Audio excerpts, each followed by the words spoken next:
Deuteronomy chapter 11. Therefore, you shall love the Lord your God and keep his charge, his statutes, his judgments, and his commandments always. Know today that I do not speak with your children who have not known and who have not seen the chastening of the Lord your God, his greatness and his mighty hand and his outstretched arm, his signs and his acts, which he did in the midst of Egypt, to Pharaoh, king of Egypt, and to all his land, what he did to the army of Egypt, to their horses and their chariots, how he made the waters of the Red Sea overflow them as they pursued you, and how the Lord has destroyed them until this day, what he did for you in the wilderness, until you came to this place, and what he did to Dathan and Abiram, the sons of Eliab, the sons of Reuben, how the earth opened its mouth and swallowed them up, their households, their tents, and all the substance that was in their possession in the midst of all Israel. But your eyes have seen every great act of the Lord, which he did.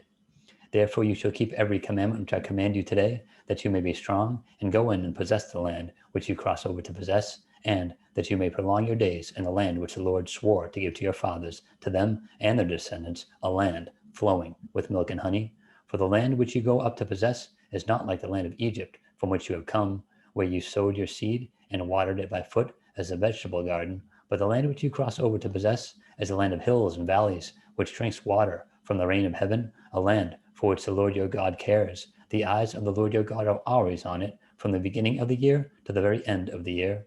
And it shall be that if you earnestly obey my commandments, which I command you today, to love the Lord your God and serve him with all your heart and with all your soul, then I will give you the rain for your land in its season, the early rain and the latter rain, that you may gather in your grain, your new wine, and your oil. And I will send grass in your fields for your livestock, that you may eat and be filled. Take heed to yourselves, lest your heart be deceived, and you turn aside to serve other gods and worship them, lest the Lord's anger be aroused against you, and he shut up the heavens, so that there be no rain, and the land yield no produce, and you perish quickly from the good land which the Lord is giving you. Therefore you shall lay up these words of mine in your heart and in your soul, and bind them as signs on your hand, and they shall be as frontlets between your eyes. You shall teach them to your children, speaking of them when you sit in your house, when you walk by the way, when you lie down, and when you rise up. And you shall write them on the doorposts of your house and on your gates, that your days and the days of your children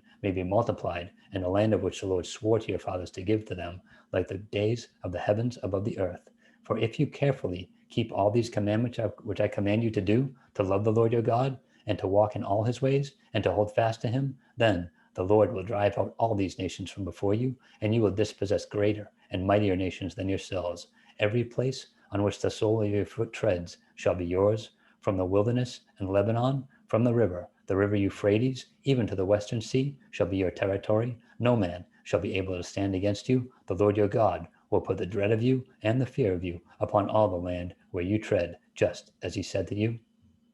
Behold, I set before you today a blessing and a curse. The blessing, if you obey the commandments of the Lord your God, which I command you today, and the curse, if you do not obey the commandments of the Lord your God, but turn aside from the way which I command you today, to go after other gods which you have not known. Now it shall be, when the Lord your God has brought you into the land which you go to possess, that you shall put the blessing on Mount Gerizim and the curse on Mount Ebal. Are they not on the other side of the Jordan, toward the setting sun, in the land of the Canaanites, who dwell in the plain opposite Gilgal, beside the terebinth tree of Moreh? For you will cross over the Jordan and go in to possess the land which the Lord your God is giving you, and you will possess it and dwell in it, and you shall be careful to observe all the statutes and judgments which I set before you today.